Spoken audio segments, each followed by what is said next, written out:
தாவேகாவை பொறுத்தவரை இவர்களை வைத்துக்கொண்டு அரசியல் நடத்தினால் மட்டும்தான் ஆட்சியை காப்பாற்ற முடியும். 7 தலித் அமைச்சர்கள் அதில் 4 பேர் பெண்களுக்கு வாய்ப்பு கொடுத்துருக்காரு ஸ்ரீ விஜய். இது திமுக அதிமுக கவர்மெண்ட்ல இத்தனை வாய்ப்பே இல்லை நம்ம பாராட்டி தான் ஆகணும். இப்போ அதே நேரத்தில் பாராட்டுவதை பாராட்டணும், சீராட்டுவதை சீராட்டணும், அதே நேரத்தில் குற்றத்தையும் கண்டுபிடிச்சோம். பிசிக ஆதி திராவிடர் நலத்துறை அமைச்சராக பதவியேற்க போகிறாங்க. ஆமாம் அது உறுதியாக நடக்குது. இந்திய யூனியன் முஸ்லீம் லீக் அவங்களும் அமைச்சரவையில் பங்கேற்க போகிறாங்க. இந்த 2 அமைச்சர்களும் 2 நாள் தாமதத்தில் பதவியேற்க போகிறாங்க.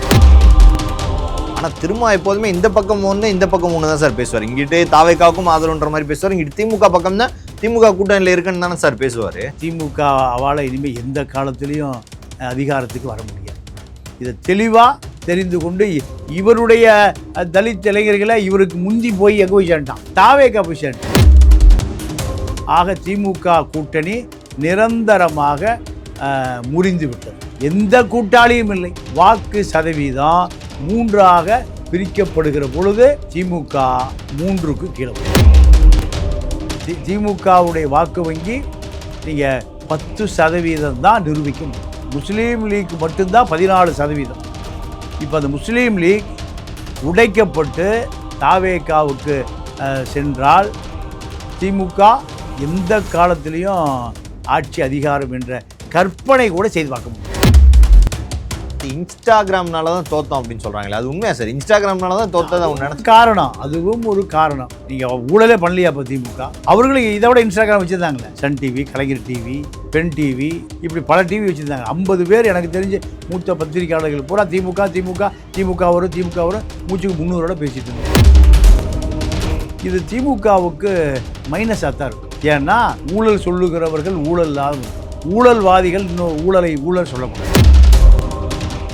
AI பற்றிய பயம் இனி வேண்டாம். சிக்கலான டெக்னாலஜியை சாமானிய தமிழனுக்கும் புரிய வைக்கிறது உன் AI அறிந்தால் புத்தகம். விவசாயம் முதல் வியாபாரம் வரை AI உங்கள் முன்னேற்றத்திற்கான ஏணியாக மாற்று. இன்றைய வாசியுங்கள் உன் AI அறிந்தால். பிரைம் 9 தமிழ் நேயர்கள் அனைவருக்கும் வணக்கம். இன்றைய நமது நேர்காணலில் நம்முடைய இணைந்திருப்பவர் மூத்த பத்திரிகையாளர் திரு பாண்டியன் அவர்கள். சார் வணக்கம். வணக்கம். தாவேகா அமைச்சரவை 2ஆம் கட்ட அமைச்சரவை அனௌன்ஸ் பண்ணியிருக்காங்க சார். இதில் நடந்தது ஒன்று அப்படின்னா அதில் ரொம்ப வித்தியாசமாக விசிகா இடதுசாரிகள் எல்லாருமே விஜயின் பக்கம் வந்துட்டாங்க. யாரும் இப்போதைக்கு காங்கிரஸை தவிர அமைச்சரவையில் பங்கேற்கல. ஆனால் வரக்கூடிய நாட்களில் பங்கேற்கலான்ற ஒரு எண்ணம் இருக்குது. இடதுசாரிகளை அமைச்சரவை கொண்டு வந்த ஒரு மூவ் எப்படி சார் இருக்குது தாவேகால?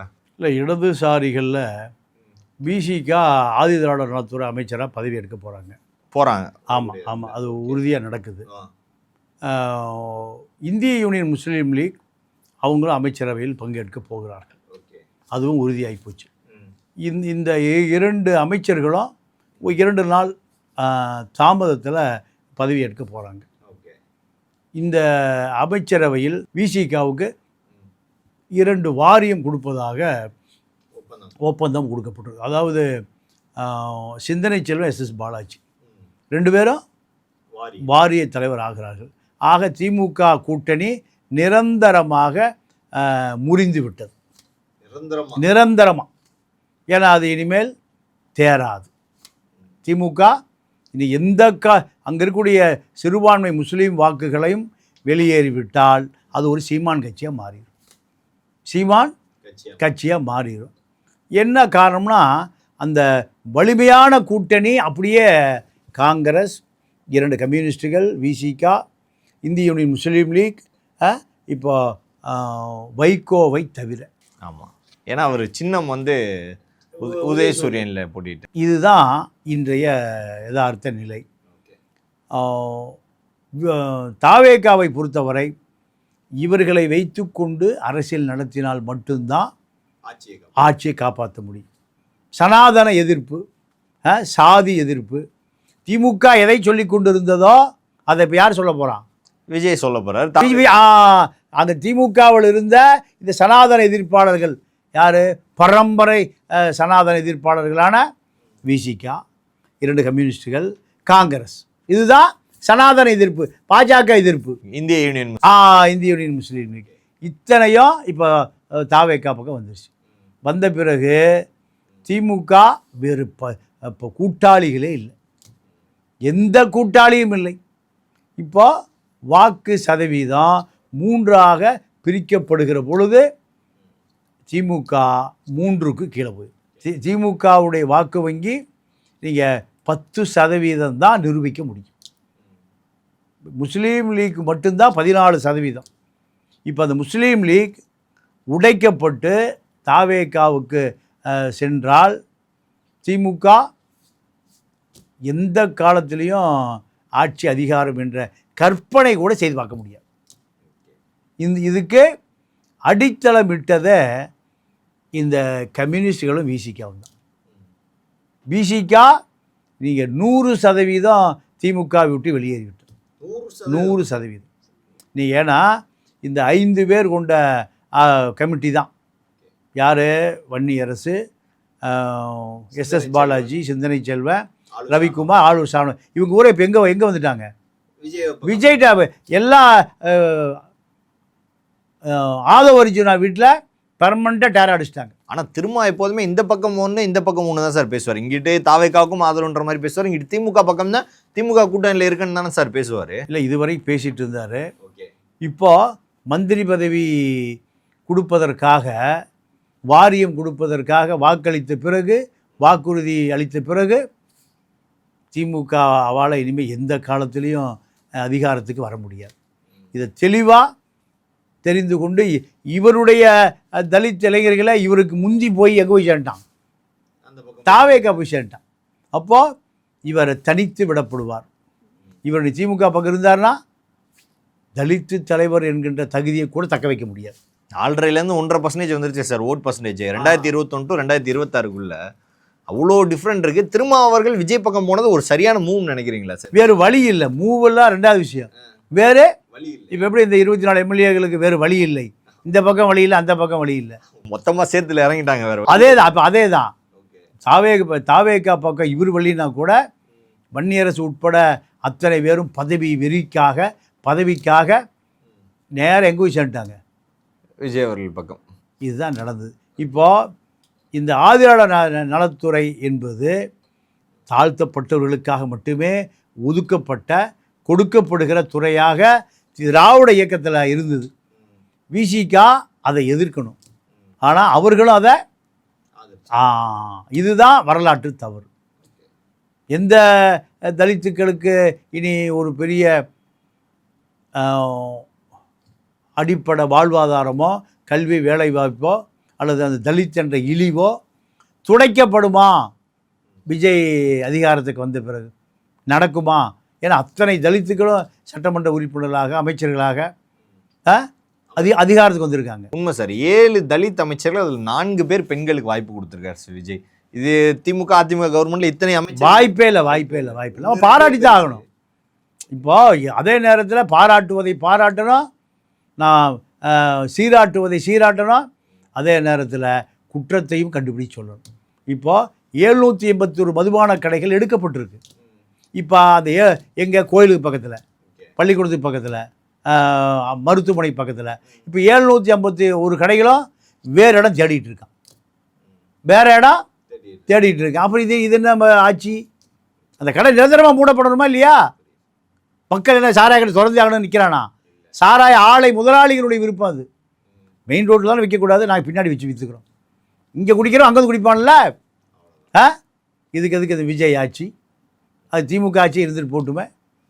சாராயக்கடை முழுக்க மூடப்பட வேண்டும் என்பதான் மக்களுடைய கோரிக்கை. இப்போ இங்கே மூடிட்டு கோயிலுக்கு முன்னாடி இருக்கக்கூடாது, கோயிலுக்கு பின்னாடி போயிடலாம். குடிச்சிட்டு அப்படி இப்போ சாமிக்கு தெரியாமல் போயிடுவான். அப்போ இது என்ன ஆச்சு?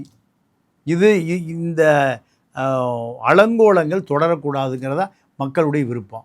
அது தொடருதே. அப்போ இது யார் இது சுட்டி காட்டுவது, குத்தி காட்டுவது? இதை கண்டிக்கணும், இதை கண்டிச்சு ஆகணும். அதே நேரத்தில் தலித் அமைச்சர்கள் கொடுத்ததுக்கு பாராட்டணும்னா பாராட்டி ஆகணும். அதானே மக்களுடைய என்ன? அப்படித்தானே சமூக சீர்திருத்தம் பேசுகிற திமுக கூட 7 தலித் அமைச்சர் இது வரைக்கும் வச்சது இல்லையா சார்? இல்லை, இது வரைக்கும் இல்லை. நீங்கள் 91 ஜெயலலிதா வந்த பொழுது தலித் ஆதியாளர் நலத்துறையே இல்லை. 96 திமுகவை பொறுத்தவரை கருணாநிதியே சொல்லுவார், உங்களுக்கு தலித் தொகுதி தான், பொது தொகுதி தான் கேட்காது, தலித்துக்களாகவே நீங்கள் இரு. யார் சொல்கிறது? அந்த கருணாநிதி தான் இத்தனை ஆண்டுகளாக திரும்ப தூக்கி பிடிச்சார். ஆனால் திருமாவர்களுக்கு தாவேக்கால ஒரு அதீத மரியாதை கிடைக்குதா சார்? இல்லை, எல்லாருக்கும் கொடுக்குற மரியாதை தான். சண்முகத்துக்கு என்ன மரியாதையோ, வீரபாண்டனுக்கு என்ன மரியாதையோ, முஸ்லீமுக்கு என்ன மரியாதையோ, காங்கிரஸுக்கு என்ன மரியாதை, அதே மரியாதை அவருக்கு. இப்போ சிறப்பு மரியாதையெல்லாம் ஒன்றும் இல்லை. இவர் இல்லைனாலும் அத்தனை தலித் எங்கே இருக்கான்? அந்த பக்கம் போயிட்டாங்க. இவர் அங்கே போலினா இவர் தான் தனிமை. இதுதான் அது. இந்த சூழலில் இருந்தனால தான் இப்போ பார்த்தார், முடிவு பண்ணார். இவர் போவதற்கு முன்பு மந்திரி பதவி கேட்டு இவருடைய சிசிரிகளாம் போய் சேர்ந்துட்டான். அதனால வேறு வழியெல்லாம் போயிட்டார். இதுதான் நடந்தது. 57 வருஷத்துக்கு அப்புறம் காங்கிரஸ் வந்து அமைச்சரவைக்கு வர்றாங்க சார். அதுவும் 2 அமைச்சர்கள் கொடுத்துருக்காங்க. காங்கிரஸ் வந்து மீண்டும் ஒரு முறை தனித்துவமாக வருமா சார் அடுத்த? இல்லை, அதெல்லாம் வாய்ப்பு இல்லை. ஏன் வாய்ப்பு இல்லை? ஏன் காங்கிரஸுக்கு 2 அமைச்சர் கொடுத்துருக்காங்கன்னா, அதாவது கேட்பதற்கு முன்பு கிடைத்த ஆதரவு, விஜய்க்கு கேட்பதற்கு முன்பே கிடைத்த ஆதரவு. இப்போது இந்த காங்கிரஸ் முதலில் ஆதரவு கொடுத்து இணைந்திருந்தால் முஸ்லீம் வாக்கு ஒரு 7% வாக்கு இந்த பக்கம் வந்திருக்கு. திமுக காப்பாற்றுற இந்த முஸ்லீம் வாக்கு தான் 14% முஸ்லீம் வாக்கு தான். காங்கிரஸ் தேர்தலுக்கு முன்பே இந்த கூட்டணி உறுதி செய்திருந்தால் தாவேக்கா மைனாரிட்டி ஆட்சி அமைக்க வேண்டிய அவசியமே இல்லை. மெஜாரிட்டி ஆட்சி அமைச்சிருக்கலாம். இன்னொரு 20 சீட் கிடச்சிருக்கு. இந்த 2000 ஓட்டு 1000 ஓட்டில் தோல்வி அடைந்த அந்த சட்டமன்ற உறுப்பினர் 2000 ஓட்டு முஸ்லீம் ஓட்டு விழுந்தால் இந்த 108 128 வந்திருக்கு. இந்த 128 ஆக்குவது எப்படி சூத்திரம் எங்கே இருக்குன்னா காங்கிரஸ்கிட்ட இருக்குது, கம்யூனிஸ்ட்கிட்ட இருக்குது. இதைத்தான் விஜய் சரியாக கண்டுபிடிச்சி, காங்கிரஸ் என்பது பாஜக எதிர்ப்பு, அதனால தான் அவங்க 2 அமைச்சர். இவங்கெல்லாம் ஒரு பக்கம் இருக்கட்டும், ஆனால் கம்யூனிஸ்டுகள் மட்டும் ஏன் சார் இன்னும் அமைச்சரவைக்கு வரல? இல்லை, அவர்களை பொறுத்த வரைக்கும் அமைச்சரவைக்கு வந்து சேர்ந்தால் கண்டிக்க முடியாதுன்னு நினைக்கிறாங்க. தவறுகளை சுட்டி காட்ட முடியாது. நம்மளும் சங்கமத்தில் கலந்துருவோம். இது எதிர்க்கட்சி அரசியலை செய்ய முடியாது. திமுக அதிகாரத்தில் இருந்த காலத்தில் அவர்களால் குற்றச்சாட்டை கூட சுட்டி காட்ட முடியல, பேசவே முடியாமல் இருந்தது. சாம்சங் போராட்டம் திமுக எதுவும் பண்ணாங்க, ஆனால் இங்கே சண்முகம் இருந்தார், ஆனால் எதுவும் பேச முடியல திமுக எதிர்த்து. இவங்க அமைச்சரவையில் சேர்ந்தால் இவர்கள் செய்கிற ஊழலுக்கும் துணை போக வேண்டி வரும். எதிர்க்கட்சி வேலை செய்ய முடியாது. இதுதான் அவருக்கு டெல்லி தலைமை வெளியிலிருந்தே ஆதரவு கொடுங்கள், தவறு செய்தால் சுட்டி காட்டுங்கள், தேவை என்றால் உடைத்துக்கொண்டு வெளியே வாருங்கள். இப்போ தைரியமாக சொன்னார், இந்த ஊழல் அமைச்சர்களை சேர்த்திங்கன்னா நான் மறுபரிசீலனை. இது அமைச்சராக செய்ய முடியுமா? திரும்ப இதை சொல்ல முடியல. இதை சொல்ல முடியல. ஏன் சொல்ல முடியல? லெட்டர் கொடுத்துட்டு இருக்கார், அமைச்சர் கொடு, வாரியம் கொடு. இவர் கொடுக்கலனாலும் இருக்கிற ஆட்கள் போய் கொடுத்துருவோம். 2 சீட்டுங்க, ஆனால் கேட்கறது பயங்கரமாக இருக்கு. அப்போ இவர்கள் தயார் நிலையில் இருக்கிறார்கள். திமுகவுக்கு ஒத்துஊதியவர்கள் தான் இந்த 4 எம்எல்ஏக்கள், ஒரு எம்பி. அப்போ இப்படி குற்றச்சாட்டை தட்டி கேட்க முடியும்? சண்முகத்துக்கு எந்த எதிர்பார்ப்பும் இல்லை. அதனால தான் இப்போ கம்யூனிஸ்டுகள் வெளியேறினால் முஸ்லீம் வாக்குக்கு நம்பிக்கை வராது. முஸ்லீம் வாக்காளர்களுக்கு கம்யூனிஸ்டுகளும் காங்கிரஸ் இருந்தால் மட்டும்தான் பாஜக எதிர்ப்பு. பாஜக எந்த காலத்திலையும் சமரசம் இல்லாத ஆட்கள் யார்? கம்யூனிஸ்டுகளும் காங்கிரஸ் தான்.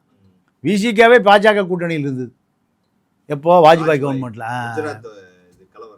ஆமாம். அப்போது கோத்ரா ரயில் எரிப்பு காலத்தில் விசிகாவே பாஜகவோடு இருந்தது. ஆனால் கம்யூனிஸ்டுகளும் காங்கிரஸும் எந்த காலத்துலேயும் ஆதரவு கொடுத்ததாக வரலாறு இல்லை. அதுதான் இப்போ தாவேக்காவுக்கு தேவை. தாவேக்காவுக்கு திமுகவுடைய அந்த இமேஜ் தான் இப்போ அவர்களுக்கு தேவை.